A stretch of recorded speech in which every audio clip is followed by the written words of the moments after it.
There lived in Norway, not far from the city of Trondheim, a powerful man who was blessed with all the goods of fortune.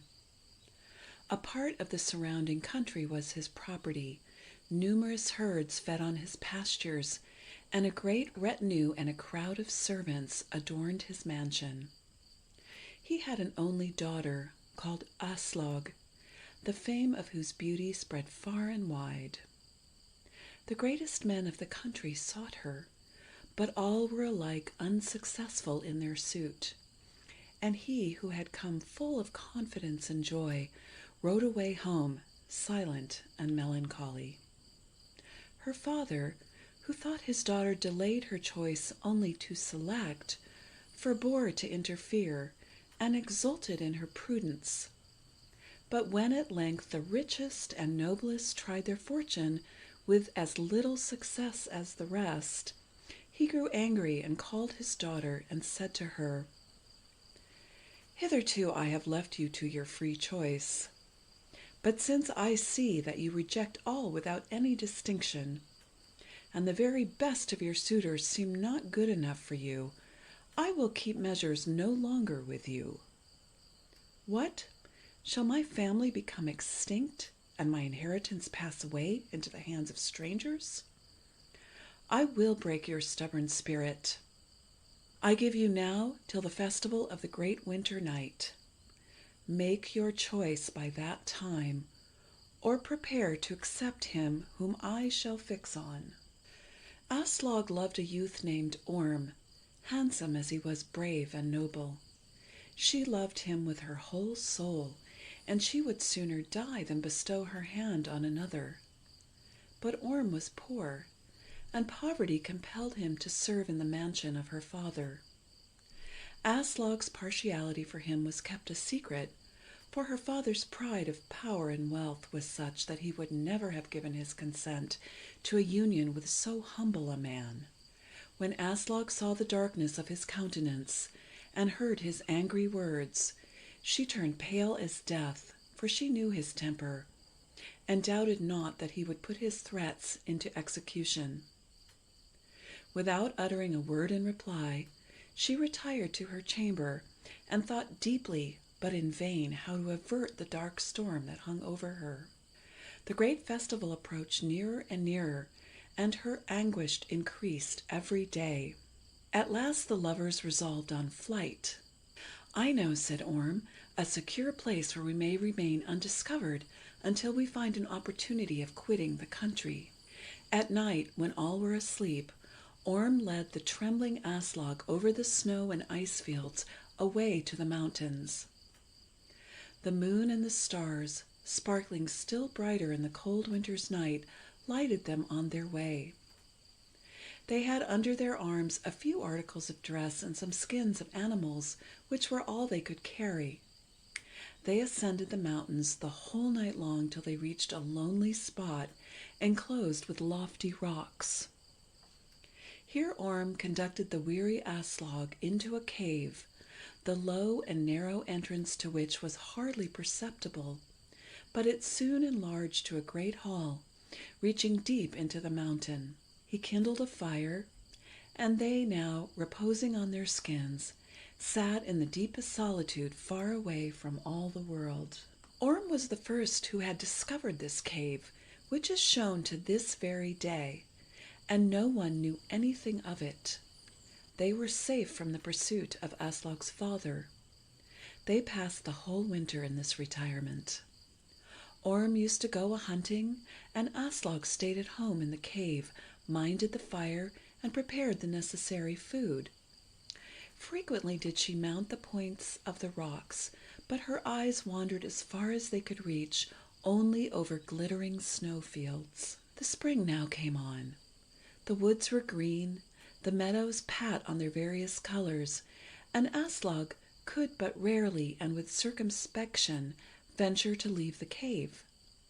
One evening Orm came in with the intelligence that he had recognized her father's servants in the distance, and that he could hardly have been unobserved by them whose eyes were as good as his own.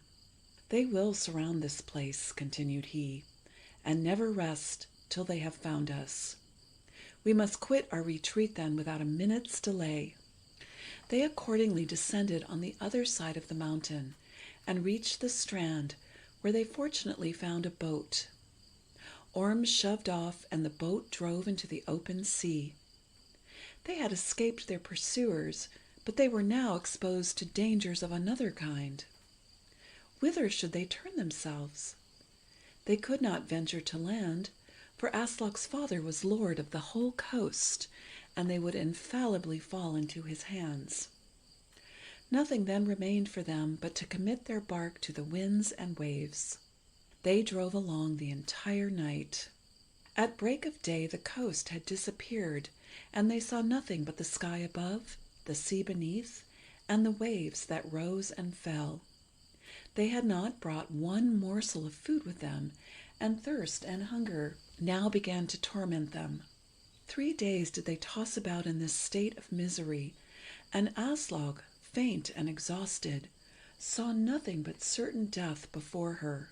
At length, on the evening of the 3rd day, they discovered an island of tolerable magnitude, and surrounded by a number of smaller ones. Orm immediately steered for it, but just as he came near to it there suddenly arose a violent wind, and the sea rolled higher and higher against him. He turned about with a view of approaching it on another side, but with no better success. His vessel, as often as he approached the island, was driven back as if by an invisible power. "Lord God!" cried he, and blessed himself and looked on poor Aslog, who seemed to be dying of weakness before his eyes. Scarcely had the exclamation passed his lips when the storm ceased, the waves subsided, and the vessel came to the shore without encountering any hindrance. Orm jumped out on the beach. Some mussels that he found upon the strand strengthened and revived the exhausted Aslog, so that she was soon able to leave the boat. The island was overgrown with low dwarf shrubs, and seemed to be uninhabited. But when they had got about the middle of it, they discovered a house reaching but a little above the ground, and appearing to be half under the surface of the earth. In the hope of meeting human beings and assistance, the wanderers approached it. They listened if they could hear any noise, but the most perfect silence reigned there. Orm at length opened the door, and with his companion walked in. But what was their surprise to find everything regulated and arranged as if for inhabitants, yet not a single living creature visible. The fire was burning on the hearth in the middle of the room, and a kettle with fish hung on it, apparently only waiting for someone to take it off and eat. The beds were made and ready to receive their weary tenants. Orm and Aslog stood for some time dubious, and looked on with a certain degree of awe, but at last, overcome with hunger, they took up the food and ate. When they had satisfied their appetites, and still in the last beams of the setting sun, which now streamed over the island far and wide, discovered no human being, they gave way to weariness, and laid themselves in the beds to which they had been so long strangers. They had expected to be awakened in the night by the owners of the house on their return home, but their expectation was not fulfilled. They slept undisturbed till the morning sun shone in upon them. No one appeared on any of the following days, and it seemed as if some invisible power had made ready the house for their reception. They spent the whole summer in perfect happiness. They were, to be sure, solitary, yet they did not miss mankind. The wild birds' eggs and the fish they caught yielded them provisions in abundance. When autumn came, Aslog presented Orm with the sun. In the midst of their joy at his appearance, they were surprised by a wonderful apparition. The door opened on a sudden, and an old woman stepped in. She had on her a handsome blue dress. There was something proud, but at the same time strange and surprising in her appearance. "Do not be afraid," said she, "at my unexpected appearance. I am the owner of this house, and I thank you for the clean and neat state in which you have kept it, and for the good order in which I find everything with you. I would willingly have come sooner, but I had no power to do so, till this little heathen, pointing to the newborn babe, was come to the light. Now I have free access. Only fetch no priest from the mainland to christen it, or I must depart again. If you will in this matter comply with my wishes, you may not only continue to live here, but all the good that ever you can wish for I will cause you. Whatever you take in hand shall prosper. Good luck shall follow you wherever you go. But break this condition, and depend upon it that misfortune after misfortune will come on you, and even on this child will I avenge myself. If you want anything, or are in danger, you have only to pronounce my name 3 times, and I will appear and lend you assistance. I am of the race of the old giants, and my name is Guru. But beware of uttering in my presence the name of him whom no giant may hear of, and never venture to make the sign of the cross, or to cut it on beam or on board of the house. You may dwell in this house the whole year long. Only be so good as to give it up to me on Yule evening, when the sun is at the lowest, as then we celebrate our great festival, and then only are we permitted to be merry. At least, if you should not be willing to go out of the house, keep yourselves up in the loft as quiet as possible the whole day long, and as you value your lives, do not look down into the room until midnight is past. After that, you may take possession of everything again." When the old woman had thus spoken, she vanished, and Aslog and Orm, now at ease respecting their situation, lived without any disturbance, content and happy. Orm never made a cast of his net without getting a plentiful draught. He never shot an arrow from his bow that missed its aim. In short, whatever they took in hand, were it ever so trifling, evidently prospered. When Christmas came, they cleaned up the house in the best manner, set everything in order, kindled a fire on the hearth, and, as the twilight approached, they went up to the loft, where they remained quiet and still. At length it grew dark. There was a hole in the roof over the fireplace, which might be opened or shut, either to let in the light from above or to afford a free passage for the smoke. Orm lifted up the lid, which was covered with a skin, and put out his head.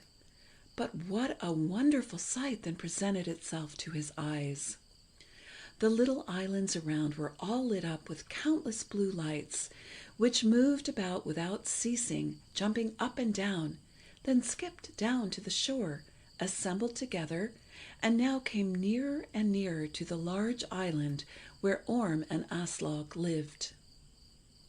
At last they reached it and arranged themselves in a circle around a large stone not far from the shore, and which Orm knew well. What was his surprise when he saw that the stone had now completely assumed the form of a man, though of a monstrous and gigantic one. He could clearly perceive that the little blue lights were borne by dwarfs, whose pale clay-colored faces, with their huge noses and red eyes, disfigured too by birds' bills and owls' eyes, were supported by misshapen bodies. They tottered and wobbled about here and there, so that they seemed to be at the same time merry and in pain. Suddenly the circle opened, the little ones retired on each side, and Guru, who was now much enlarged, and of as immense a size as the stone, advanced with gigantic steps. She threw both her arms around the stone image, which immediately began to receive life and motion. As soon as the first sign of motion showed itself, the little ones began, with wonderful capers and grimaces, a song, or, to speak more properly, a howl. with which the whole island resounded and seemed to tremble. Orm, quite terrified, drew in his head, and he and Aslog remained in the dark, so still that they hardly ventured to draw their breath. The procession moved on towards the house, as might be clearly perceived by the nearer approach of the shouting and crying.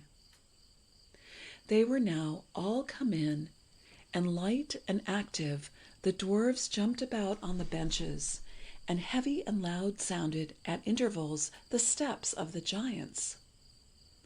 Orm and his wife heard them covering the table, and the clattering of the plates, and the shouts of joy with which they celebrated their banquet. When it was over, and it drew near to midnight, they began to dance to that ravishing fairy air which charms the mind into such sweet confusion, and which some have heard in the rocky glens, and learned by listening to the underground musicians. As soon as Aslog caught the sound of the air, she felt an irresistible longing to see the dance, nor was Orm able to keep her back. "Let me look," said she, "or my heart will burst." She took her child and placed herself at the extreme end of the loft, whence, without being observed, she could see all that passed. Long did she gaze, without taking off her eyes for an instant, on the dance, on the bold and wonderful springs of the little creatures, who seemed to float in the air and not so much as touch the ground, while the ravishing melody of the elves filled her whole soul. The child, meanwhile, which lay in her arms, grew sleepy and drew its breath heavily, and without ever thinking of the promise she had given to the old woman, she made, as is usual, the sign of the cross over the mouth of the child, and said, "Christ bless you, my babe." The instant she had spoken the word, there was raised a horrible, piercing cry. The spirits tumbled head over heels out at the door. With terrible crushing and crowding, their lights went out, and in a few minutes the whole house was clear of them and left desolate. Orm and Aslog, frightened to death, hid themselves in the most retired nook in the house. They did not venture to stir till daybreak, and not till the sun shone through the hole in the roof down on the fireplace did they feel courage enough to descend from the loft. The table remained still covered, as the underground people had left it. All their vessels, which were of silver, and manufactured in the most beautiful manner, were upon it. In the middle of the room there stood upon the ground a huge copper kettle, half full of sweet mead, and by the side of it a drinking horn of pure gold. In the corner lay against the wall a stringed instrument not unlike a dulcimer, which, as people believe, the giantesses used to play on. They gazed on what was before them, full of admiration, but without venturing to lay their hands on anything. But great and fearful was their amazement when, on turning about, they saw sitting at the table an immense figure, which Orm instantly recognized as the giant whom Guru had animated by her embrace. He was now a cold and hard stone. While they were standing gazing on it, Guru herself entered the room in her giant form. She wept so bitterly that the tears trickled down on the ground. It was long ere her sobbing permitted her to utter a single word. At length she spoke. "Great affliction have you brought on me, and henceforth must I weep while I live. I know you have not done this with evil intentions, and therefore I forgive you, though it were a trifle for me to crush the whole house like an eggshell over your heads." "Alas!" cried she, "my husband, whom I love more than myself, there he sits petrified for ever. Never again will he open his eyes.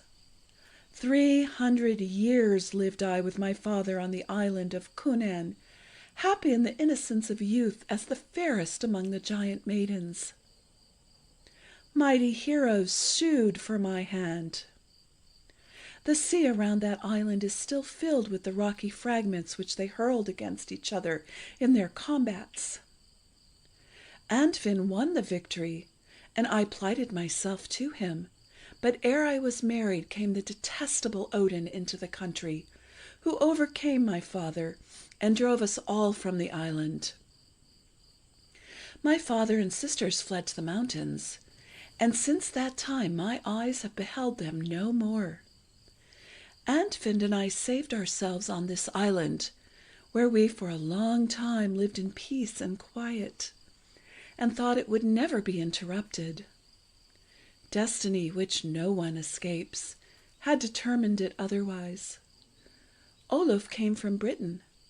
They called him the Holy, and Andfind instantly found that his voyage would be inauspicious to the giants.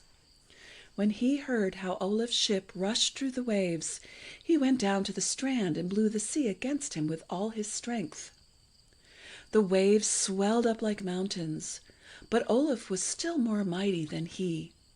His ship flew unchecked through the billows like an arrow from a bow. He steered direct for our island.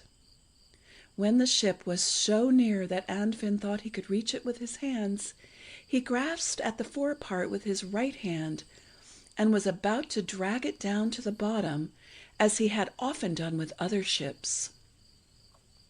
Then Olaf, the terrible Olaf, stepped forward, and crossing his hands over each other, he cried with a loud voice, "Stand there as a stone till the last day!"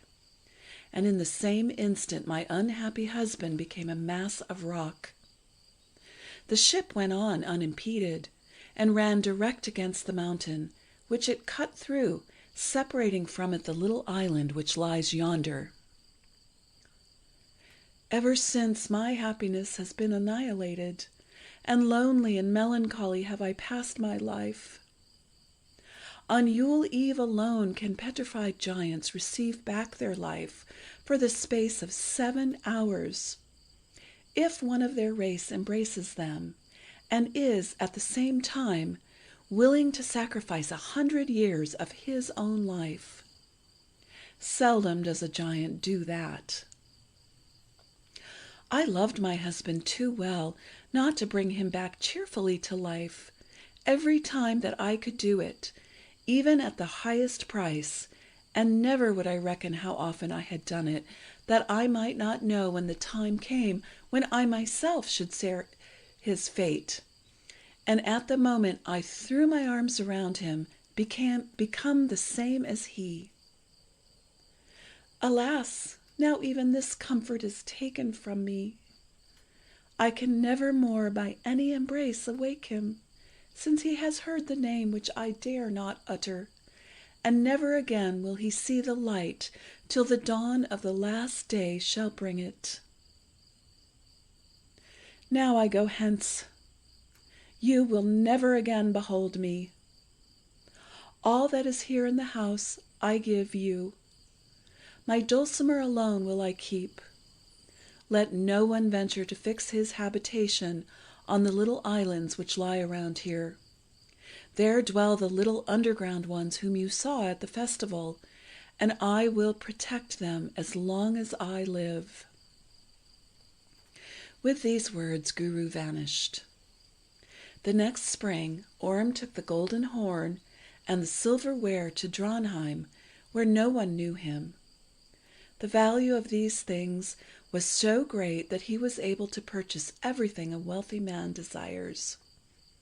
He loaded his ship with the purchases, and returned to the island, where he spent many years in unalloyed happiness, and Aslog's father was soon reconciled to his wealthy son-in-law.